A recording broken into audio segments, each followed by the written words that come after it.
Hey, good morning, fam. It's your boy Josh, and we are back and better than ever. So, about last night. No, I'm not gonna. No. Nope. Nope. Nope. Nope. I can't, and I won't. I'm not gonna say anything. I had to take a cold shower after that one. I was just too heated. But nah, we had a great night, as the whole crew had so many screenshots glowing green in the free Discord. It always makes my day when I see those fire screenshots rolling in. It's the whole reason I do this, fam. Teamwork makes the dream work.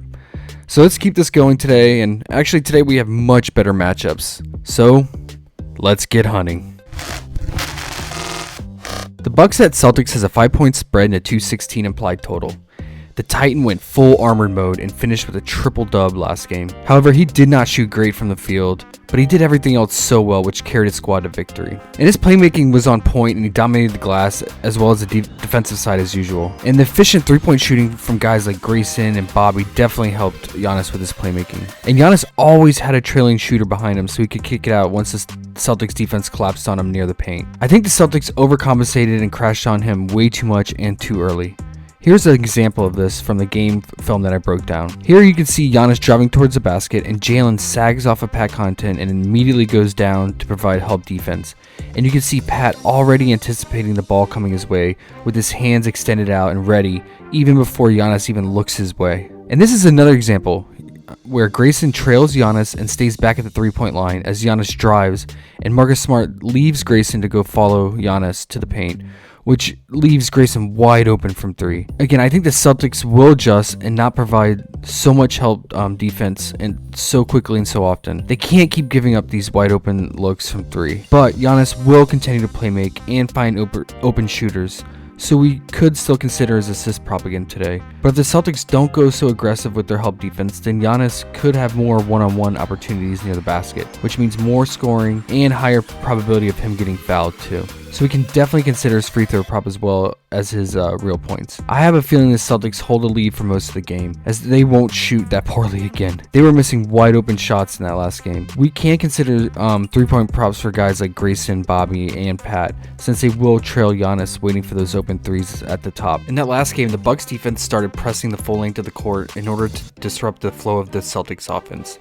And the Celtics offense really relies a lot on the half-court offensive schemes like screens and pick and rolls in order to get Tatum and Jalen high percentage shots. Also, the Bucks are doing this because they rely so much on transition scoring, as they are one of the best teams at picking up points in transition when defenses are not set. So the Bucks want you to rush your shots and not set your offense. That way they catch you off guard and put guys out of position and make them not ready to get back on defense. This is a big reason why the Bucks gave up the most threes in the league. They would just drop coverage, giving the offense more open looks from 3 in order to get ready to go grab those long rebounds and then get to the races attacking the basket on the other end. So I expect the Celtics to be ready for this full court coverage, and will fight through it and get their offense set in order to get Tatum the ball at his favorite spots. One of the go-to plays for the Celtics is the Rams screen, where the 2-guard Marcus Smart sets a down screen for the center, which is Al Horford here. And then Al Horford comes up to the top of the key to set a ball screen for the ball handler, Tatum. These type of pick and roll action plays will be crucial today because they need to feed Tatum and get him going. So with that said, I do like Tatum's 27.5 points.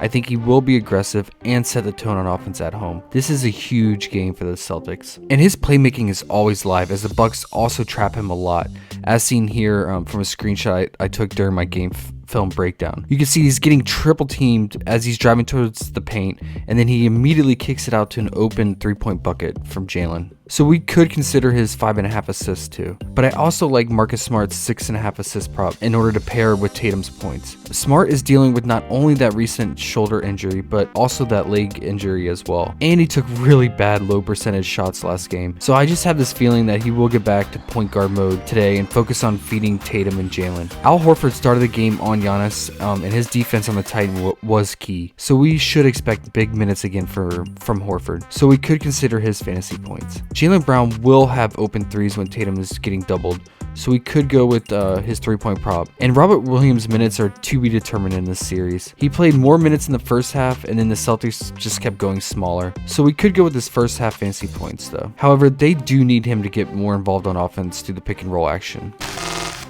The Warriors at Grizzlies has a 2-point spread and a 228 implied total. This is the game. This series should continue to entertain us, and I expect a lot of bounce back spots in this game. Desmond Bane struggled to score and only took 5 3-point attempts, which is very low for him since he was taking close to around 10 per game in these playoffs. So I think Coach Jenkins and the Grizzlies will look to get him more involved on offense. I just don't see Jaren Jackson soaking up all the 3-point attempts again, as he had an outlier 3-point shooting night. So Bane should take more threes today. Therefore, we could target his 3-point prop and real points too. Morant has been a walking triple-dub during these playoffs, and they have a double-double prop for him. So that could be in place since he can get it done in multiple ways, or you could just go with his assists or rebounds individually as well. He took over 30 shots in that last game in order to reach 30 points. I think his shot volume will come down today in order to get guys like Bane more involved. And Bane and Morant have been really active on defense too, and their steal block prop still sits at 1.5. So this could be in play, especially since Steph and Dre are turnover prone. And the Warriors were dominating the offensive glass last game, so I think the Grizzlies really make an emphasis to win the rebound battle today. So I might consider Brandon Clark's or Jaren Jackson's rebound props too. Steph and Klay struggled on offense for the most part, and I expect them to bounce back today, especially since Dre will play this time. Dre being out hurts their potential, especially Steph, because he sets up Steph with so many open shots and runs the offense. So I like both Klay and Steph's point props today. And speaking of Dre, he should come out motivated today after getting ejected last game, so he could consider his assist and fantasy points. And Jordan Poole was a major mismatch for Morant and company, so we could target his points or fantasy points. But you always have to worry about Steph and Klay eating into his usage. And Gary Payton and Wiggins will be needed for their help on the glass and their overall hustle, so we could consider the rebounds too. But I really do think the Grizzlies make an emphasis to soak up the boards today. So let's recap our favorite targets so far. First, Tatum's 27.5 points or free throws made. Second, Giannis 28.5 points or free throws made. Third, Bane's 3-point made or 17.5 points. Fourth, Steph's 25.5 points. Fifth, Morant's double-double or 8.5 assists. And lastly, Draymond's 7 assists or fantasy points. Both of these games should be very entertaining and competitive. What do you guys think? Do both home teams get a win today to tie the series, or do they go down 2-0? Let us know in the comment section below.